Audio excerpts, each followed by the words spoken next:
Hi everyone, and welcome back to Fandom for All. Today is Walt Disney Wednesday, and we've got some awesome news to break down, including cast member individuality, which you may have heard of. Disneyland is open for business, including a few things coming in the near future. And we've got some Marvel news to discuss with you guys. And that is, of course, enveloped within Walt Disney. So we'll discuss the Marvel news today as well. So let's get started with our first point of conversation. Cast member individuality. Now, a couple of weeks ago, maybe two, the Walt Disney Company and the CEO of Parks came out and stated that from now on, cast members will be allowed to express themselves through tattoos, hair color, and piercings.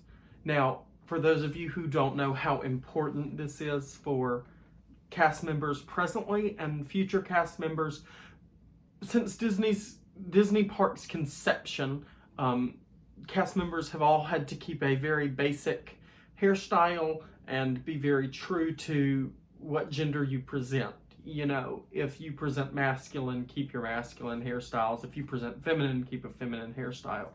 And so they've really kept that the ideal cast member is, you know, bright and friendly and very, very, almost, they were all very similar. You know, there was barely any individuality within cast members.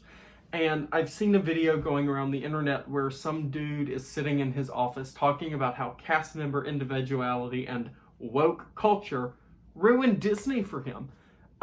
And I'm just here to say that if you think that someone who is there to serve you expressing themselves inconveniences you, then fine, we don't want you at Disney, because that's not what Disney is about. Disney is about self-expression and the rainbow and being who you are, whether you're gay, queer at all, black, white, religious, not religious. Disney is for everyone, you guys. And pretending that your experience is the only experience that matters and that the cast member's experience doesn't matter is ridiculous. I'm very excited because one of my dreams is to be a cast member, but, you know, I'm tatted up. But now that's not a problem anymore. So I can literally express myself and possibly get a job at Disney one day. And that is the most promising and most exciting thing ever. So cast member individuality is just excellent for anyone who lives a different lifestyle, who loves to color their hair, and who is inked up from head to toe. Because that's who you are, and you shouldn't hide it because your occupation tells you you should. You should always be happy where you work. And Disney World being the happiest place on earth, if the cast members aren't happy, then the guest experience is just going to fall short of Disney's expectation, in my opinion. So this is the best direction they could have gone in. And I'm so excited to return to Disney World and see all the beautiful individual people, see their tattoos, talk about their experiences, about their lives. Connecting with cast members is one of my favorite things to do at Disney. And so I am so excited for this wonderful news. Our second talking point is that Disneyland is open. After over 412 days of being closed, Disneyland opened its doors last week, and the feeling of positivity and inspiration and hope for the future is there. As of right now, there are still temperature checks and mask mandates, and of course, we do what we have to do for others because we're empathetic, because we care about others. And, you know, if the park asks you, then you should be respectful. I went for my birthday last year. I went to Disney World masked up. You know, you have to wear them outside unless you're eating stationarily.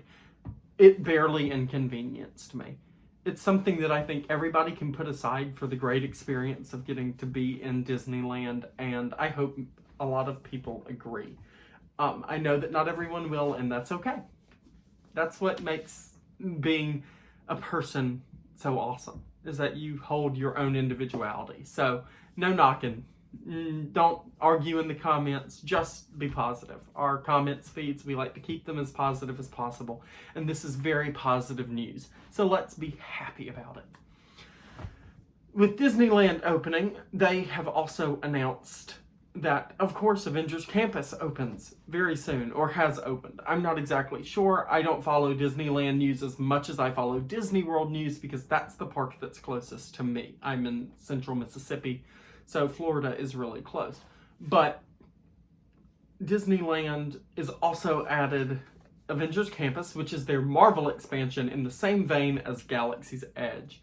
And what Avengers Campus is, they posted a video on their TikTok either yesterday or 2 days ago, where they just explored the few things throughout Avengers Campus, including the Worldwide Engineering Bureau or something like that, which is Webb. It's formerly Stark Motors. It is now a Spider-Man inspired, fun lab vibe. There is, of course, the Collector's Tower, which was Tower of Terror, but is now Guardians of the Galaxy Mission Breakout. And you've got Wakandan vibe, you've got sorcerer artifacts laying throughout the park, and the section of the park, as well as a food bar that they showed in the video. And this is what I am personally so stoked about, because I'm such a nerd for this franchise. Is there's a food service bar, like a quick service type deal, and the drink, the fountain, is in the ceiling, and it is oversized soda cans, and then there's oversized condiment bottles in the back. And so it looks like Pym particles have enlarged these objects, and that's just so neat. I think that is so cool. And I would love to get to see it, but of course I'm more than likely going to have to wait until I get my own Avengers Campus here in the South. And I will look forward to that day until it happens. So yeah, Avengers Campus is either open or will be opening soon. Let me know. I'm sorry I don't know that information. I just don't keep up with their news like I should. But if you go, I want to know everything. I want you to comment your experience. I want you to comment about the new rides or ride.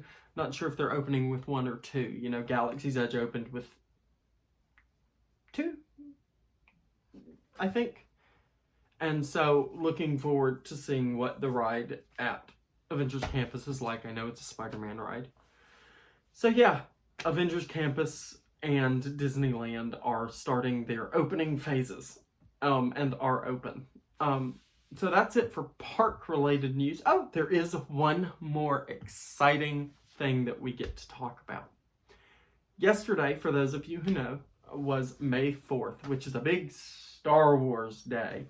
And so to celebrate, Disney posted a video on their social medias of one of their walk-around actresses portraying Rey, and she ignites her lightsaber, and, it looks like a lightsaber, but the catch is that it's not edited. Disney has found a way to create a prop that resembles a real lightsaber. It extends, it closes without that weird kaleidoscope look. It's got a very bright LED.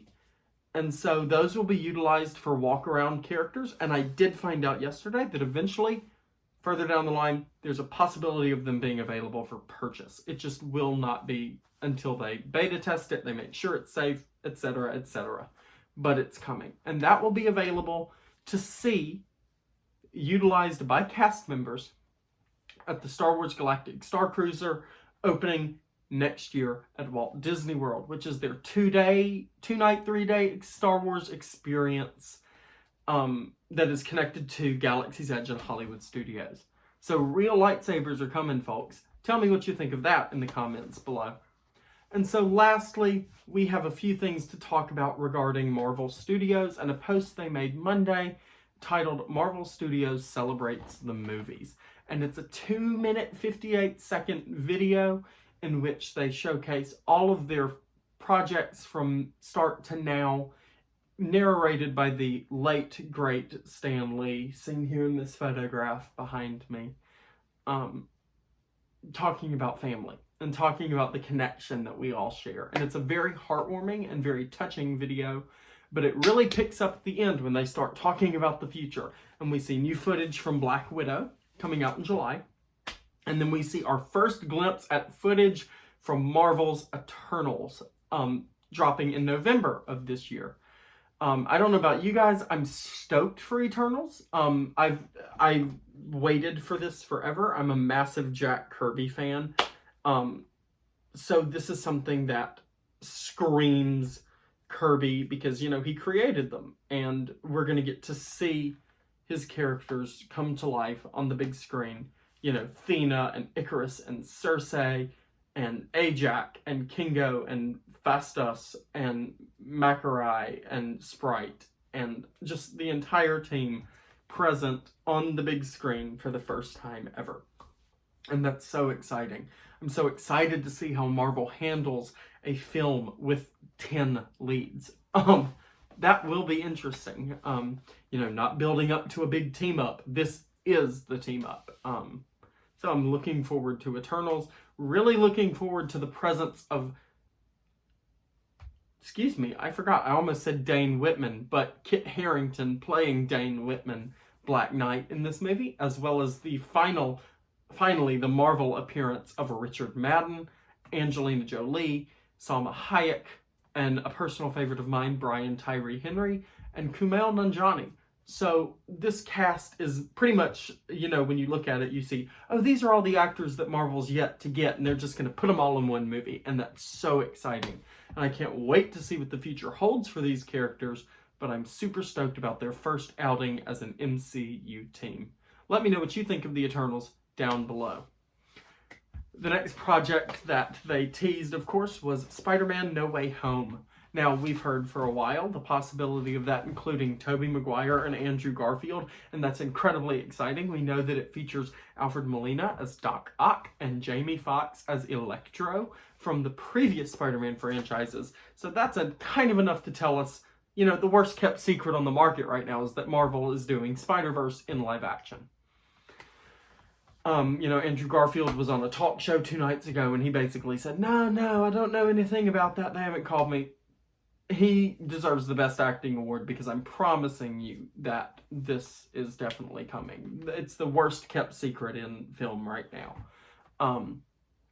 And with that, the rumors of introducing the MCU's Norman Osborn, which some rumors have suggested he will be a philanthropist, Elon Musk type, and I really like that idea. But that there will also be a second Norman Osborn in this film from another universe. And of course, Willem Dafoe will be playing that role. And that is so exciting to see Dafoe back as the Green Goblin because it's one of the most perfect casting choices in the history of comic book cinema.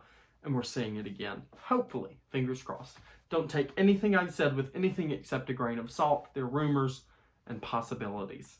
So after the No Way Home title card moves out of the way, of course, we get the big title card for Doctor Strange in the Multiverse of Madness, featuring Elizabeth Olsen as Scarlet Witch, Wanda Maximoff, and Benedict Cumberbatch as Doctor Strange, and rumors suggesting that Tom Hiddleston will join the fray as Loki. Finally getting to see those three all together at once will be just amazing.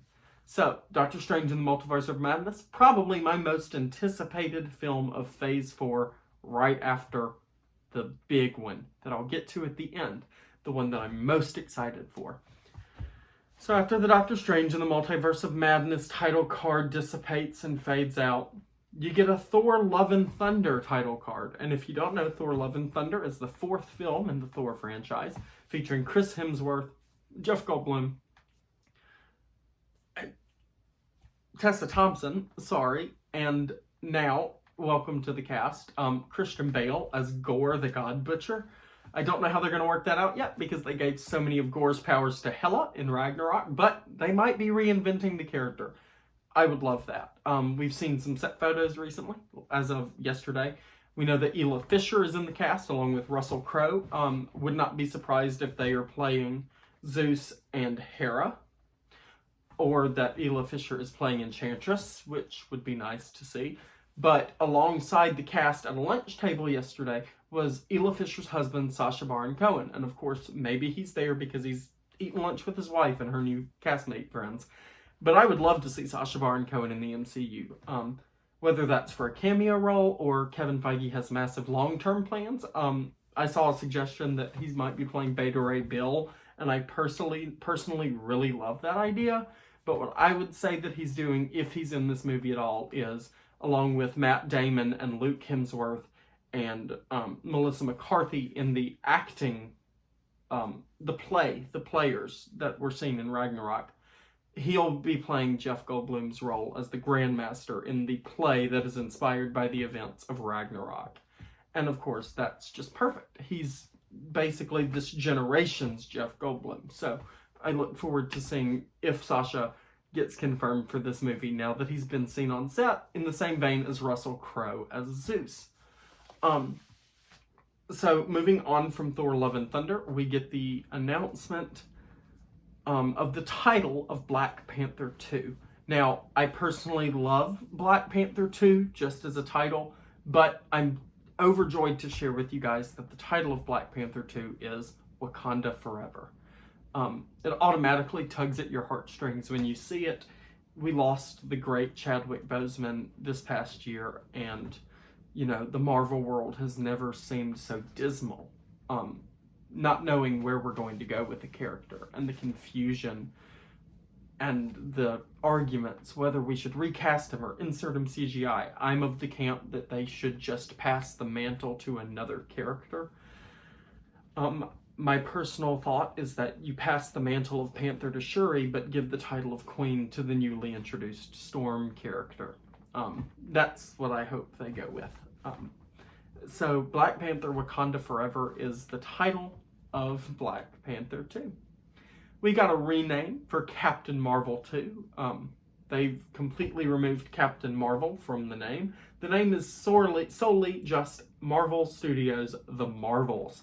Now, if you don't know what that means, the introduction of Teyonah Parris as Monica Rambeau in Marvel's WandaVision was a massive success, a massive smash hit, especially when she received her superpowers at the end. So excited about Photon or Spectrum being in the MCU. But we're also getting a television show about Kamala Khan, Marvel's biggest and most popular and first mainstream Pakistani superhero, Miss Marvel. And so the Marvels refers to Captain Marvel, Carol Danvers, Photon or Spectrum, Monica Rambeau, and Miss Marvel, Kamala Khan, who will all three feature in this film.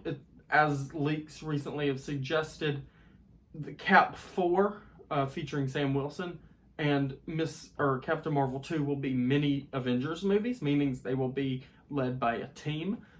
So Miss Marvel and Monica Rambeau being in Captain Marvel kind of confirms that. So I wonder what the small Avengers team we will see in Cap 4 will be.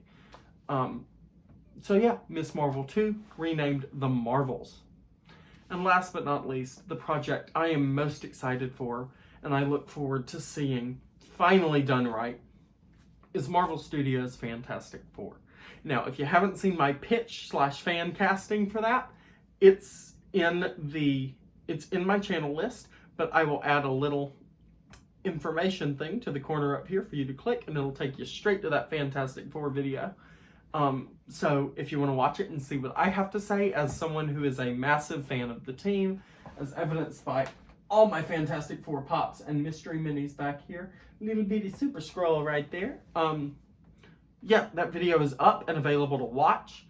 I believe my input is rather creative, and my ideas for the Fantastic Four are creative, and they are there. So please go check that out and see what I have to say about Marvel's first family. And this has been Walt Disney Wednesday on Fandom for All.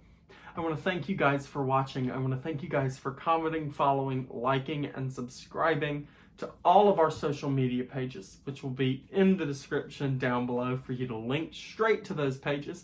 I look forward to seeing your follow notifications, and hopefully I can set up a Instagram page or a Facebook Messenger option where we can discuss one-on-one what you want to see from our page, because your voice as a nerd is valuable to me. Your voice as a person and your voice as a fan of this content is what fuels my desire to be a YouTuber. So please offer suggestions in the comments. I'm adding a send a message button to my Facebook page so that you can send me a message and tell me what you want to see me talk about. Or if you'd like to submit a request to be a guest on one of our podcasts or in one of our videos, absolutely, please message me and I will help you figure that out. But for now, that is all the news for Walt Disney Wednesday so far. Friday, I'm not sure what we will be discussing, but there will more than likely be a video or a podcast on Friday. And then Saturday is the first and inaugural Star Wars Saturday. And we will be discussing the premiere of Star Wars The Bad Batch, which premiered on Disney Plus yesterday, May 4th. So please check out that review as it is coming Saturday. Next week, we have a toy review on Tuesday and tons of content coming your way for the next week. I want to thank you again for watching, liking, subscribing, and following, and sharing your feedback in the comments below. What's your favorite bit of news from Walt Disney Wednesday this week? What do you want to see included in cast member inclusivity? What do you want to see included in Avengers Campus? And what do you want to see in the future of Disney parks? Your voice matters. You matter as a person. We love having you on the channel and we love seeing your comments. Thank you for your time watching the video, and I'll see you guys in the next one. Bye, guys.